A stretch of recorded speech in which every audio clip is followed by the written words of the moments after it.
నమస్కారం, మీ విజయ్ కుమార్ గంట. ఈరోజు మనం ఒక కీలకమైనటువంటి అంశాన్ని గ్రహించాం. ఇటీవల కాలంలో ఎక్కువగా అత్తమామల వేధింపులను, లేకపోతే ఇంకొకటను, అలాగే కోడలు సరిగ్గా చూడటం లేదని అత్తమామలు, మా కూతుర్ని అత్తారింటి వాళ్ళు వేధిస్తున్నారని ఆమె తల్లిదండ్రులు, ఇలాంటి చాలా రకాలు మన ముందుకు వస్తాయి. నిజానికి ఒక అమ్మాయి 25 సంవత్సరాల పాటు పుట్టింట్లో ఉంటుంది.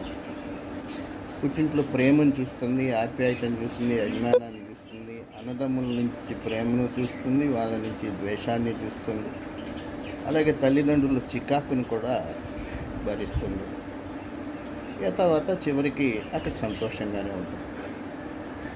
మెట్టినింటికి వచ్చేటప్పుడు తెలియని వ్యక్తితో, అఫ్కోర్స్ ఇవాళ తెలియని వ్యక్తితోటే వివాహాలు జరగటంలో, తెలియని వ్యక్తి తెలిసిన వ్యక్తితోటే జరుగుతుంది.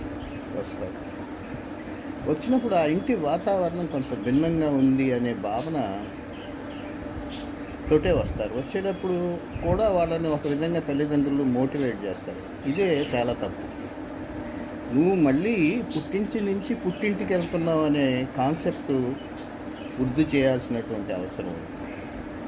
మెట్టినింటికి వచ్చినటువంటి కోడల్ని తన మెట్టినింటికి వెళ్ళినటువంటి కూతురికి ప్రత్యామ్నాయంగా అత్తింటి వారు చూసినప్పుడు ఎలాంటి గొడవలు ఉండవు.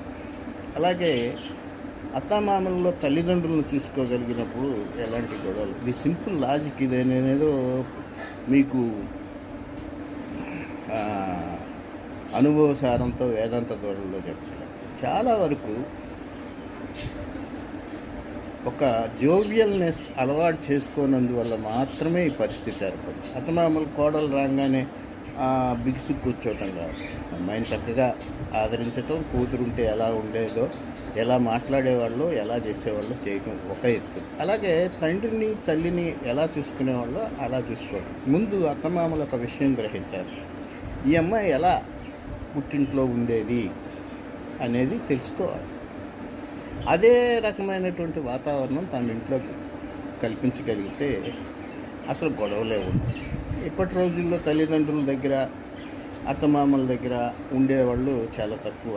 అంటే ఉద్యోగాల రీత్యా ఇతరత్ర బయటికి వెళ్ళేవారు. సరే, వేరు కాపురాల గురించి నేను చెప్పను, వెళ్ళేవాళ్ళు ఉంటారు. అటువంటి వాళ్ళు ఉన్న కాసేపు అయినా, కొన్నాళ్ళైనా